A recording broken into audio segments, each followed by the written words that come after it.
The first one I'll cover today, this happened around 4:10 p.m. yesterday afternoon. The caller had reported that her 15-year-old daughter had texted her saying that she was being kidnapped and that she was currently in a black vehicle at a gas station near 10th Street and I-229.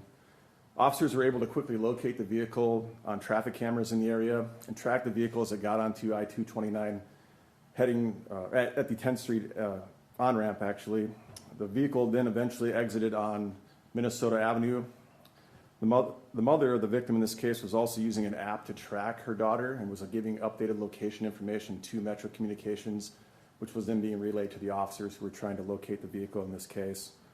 Officers stopped the vehicle at 229 Minnesota Avenue and were able to find the victim in the car along with the male suspect in this case. The investigation found that the suspect had recently reached out to the victim in this case via social media and claimed to be 16 years old. The two had a conversation recently, and the suspect asked the victim if they would want to hang out at some time. The victim in this case did agree to hang out with the suspect yesterday, and the victim was picked up by the suspect and driven to his apartment near 8th Street and Cleveland Avenue. During the time at the apartment, the victim reported that the suspect had sexually assaulted her. With the victim's age and the sensitivity of that, and as long with this case still being investigated, I'm not really getting into much detail further as to what the details of the assault are at this time. After the assault, the victim was told by the suspect to get into the vehicle that he was driven when they were located.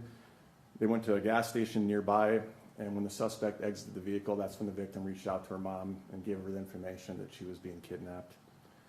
The suspect in this case who was arrested, I'll spell his last name, is Ngwefu, first name of Shabani, 20 years old, of Sioux Falls. Was taken to jail for several charges, including kidnapping in the second degree, abuse or cruelty to a minor under the age of 7, sexual contact with a child under 16, false imprisonment, simple assault, take, allure, or entice a child for any illegal purpose. The abuse or cruelty charge under 7, that results from the suspect leaving a 2-year-old relative of his alone in the apartment when he left with the victim in this case. Officers were able to find that child when they went to the apartment and were able to get the child to their family members after that. Again, this case, although we have an arrest in this case, it's still being investigated, so there is some information I'm not going to be able to give out at this time, but I just want to stress the importance of the great resolution that happened in this case.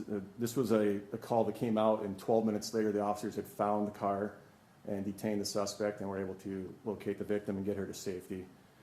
This is another example of the benefits of our city traffic cameras and other technology that was used during this case, with the mother providing us real-time information with her app. That assisted the officers as well as finding out exactly where the victim was during the time. So another thing we could stress too is the awareness of social media and parents being aware of where their children are and doing things like that. So this is an example of some of the importance of apps that are out there that people or parents can use to keep an eye on their kids and figure out where they are. If there's obviously a very serious call like this, or this is very timely information, that could be something as simple as if a child was supposed to be home at 9:30 and it's 9:45, you may not know where they're at, but these apps are very helpful for parents and also a good investigative tool for officers too as well. So any questions on this first kidnapping today? Yeah, it's probably just because I'm listening on the spot, but so they met at an apartment or they met on East 10th Street? So the location where they met, as part of the investigation, I'm not going to talk about at this point. They did meet somewhere, and the suspect drove her to his apartment where the assault took place. After the assault, then they went to the gas station near 10th Street and 229. Are you able to say what app or what they used to connect in the first place? Life 360. That was the app that the mother was using. So the suspect and the victim, how did they meet on? It's part of the investigation. I won't talk about that yet. That's still information we're still trying to get from the investigation. So.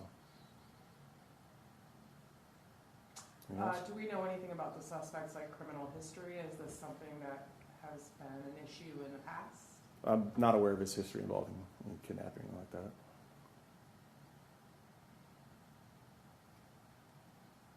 Are the victim and the 2-year-old safe now? No physical harm to them? Yes, as far as the victim of the kidnapping, I won't get into injuries, but she is safe now and back reunited with her mother.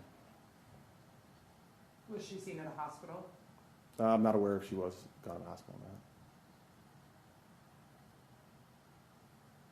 2-year-old safe as well? Safe, yep.